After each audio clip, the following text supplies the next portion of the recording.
because they're just at any given time, if people watch those, I recommend people read those watch those Adam Curtis documentaries, Century of the Self. And that's one of the points that he makes, is that one of the first thing that psychologists did to kind of, as part of expanding their influence and scope, was to send out these symptom surveys. And they were like, oh my God, the population is terribly mentally ill. But they didn't realize that, like, just at any given time, there are really strong emotions that exist in the population.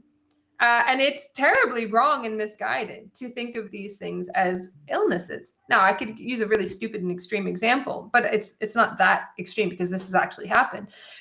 You could send out symptom surveys during slavery.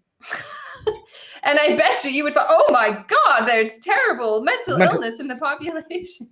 Or you might find that actually people are not as unhappy as you might expect, which would then people would, well, oh gosh, should we end slavery then? Yes, because it's not about how you feel, for fuck's sakes. Like, the fact that people can be made happy, make the best of a bad situation, is a testament to the human spirit. It's not a reason to keep people in bad situations. We've totally lost that, because we now see emotions as the main purpose of society, the main purpose of life. We need a therapist in every plantation. Yeah. Plantation therapists. There you go. Yeah, because the anchor of meaning has been located inside the self now. We find it very difficult to imagine how you would find meaning beyond the self, and something beyond you, something beyond the individual. So if a slave, and that's some of the arguments that slave owners actually made, that they treated their slaves well and that they were happy.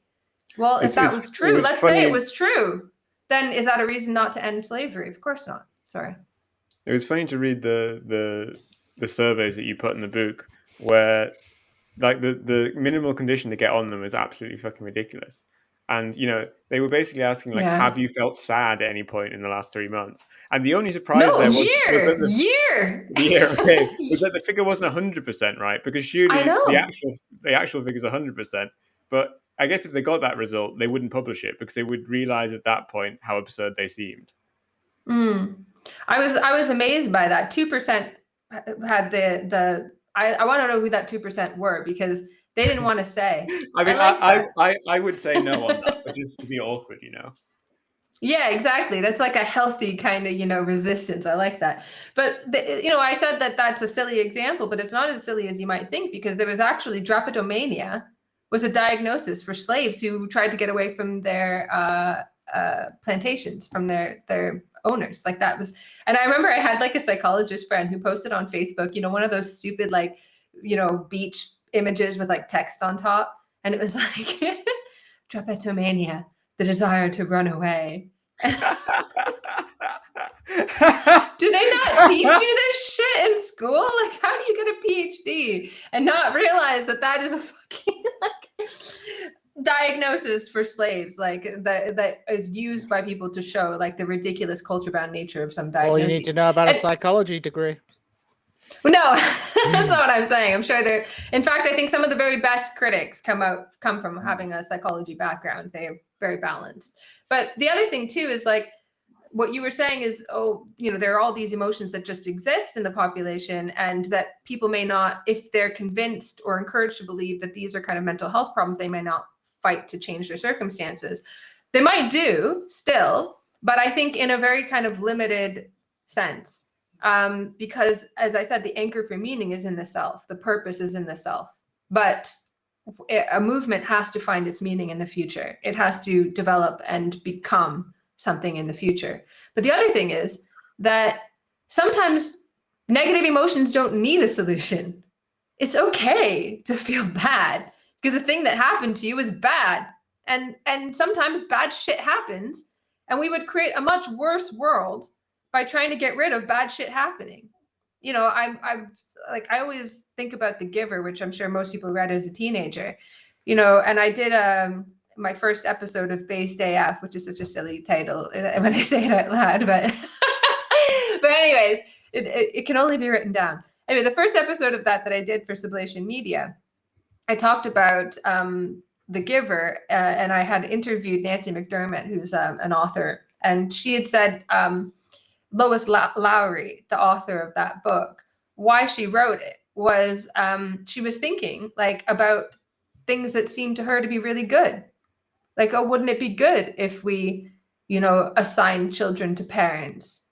Wouldn't it be good if, everything was done on an expert basis by like a council or something like that? And wouldn't it be good if we blah, blah, blah?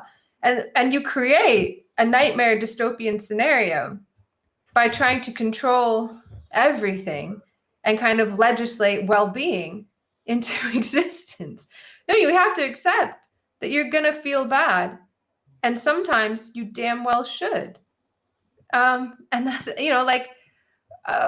maybe not damn well should, was kind of a bad segue, but like the obvious example of this is the removal of the grief exception in depression diagnoses, right? Like it was just, doctors were like, well, no, we can't use these criteria to, way back when depression was first, when they first came up with this list, sent it out to doctors. Okay, now go and diagnose people. They said, well, no, if we follow these criteria, we're going to diagnose people with whose loved one has just died as being sick. That's not right. That's part of the human condition. And they go, oh, yes, of course. So you had this grief exception. Now the grief exception is gone. And it is ill. It is a kind of illness to be grieving. And I say this to my students, and I remember a student said to me, like, no, yeah, it's normal, and it's an illness. Like so it becomes normal. It becomes normal to be ill.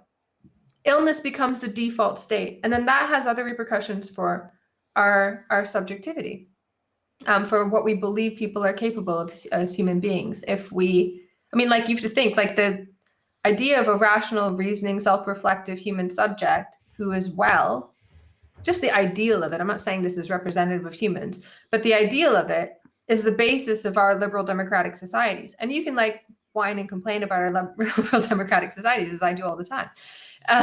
But the answer is not to like go back. The answer is always to go forward. And how can we go forward and truly realize freedom if we destroy the subject on which those freedoms are based? Right. So this.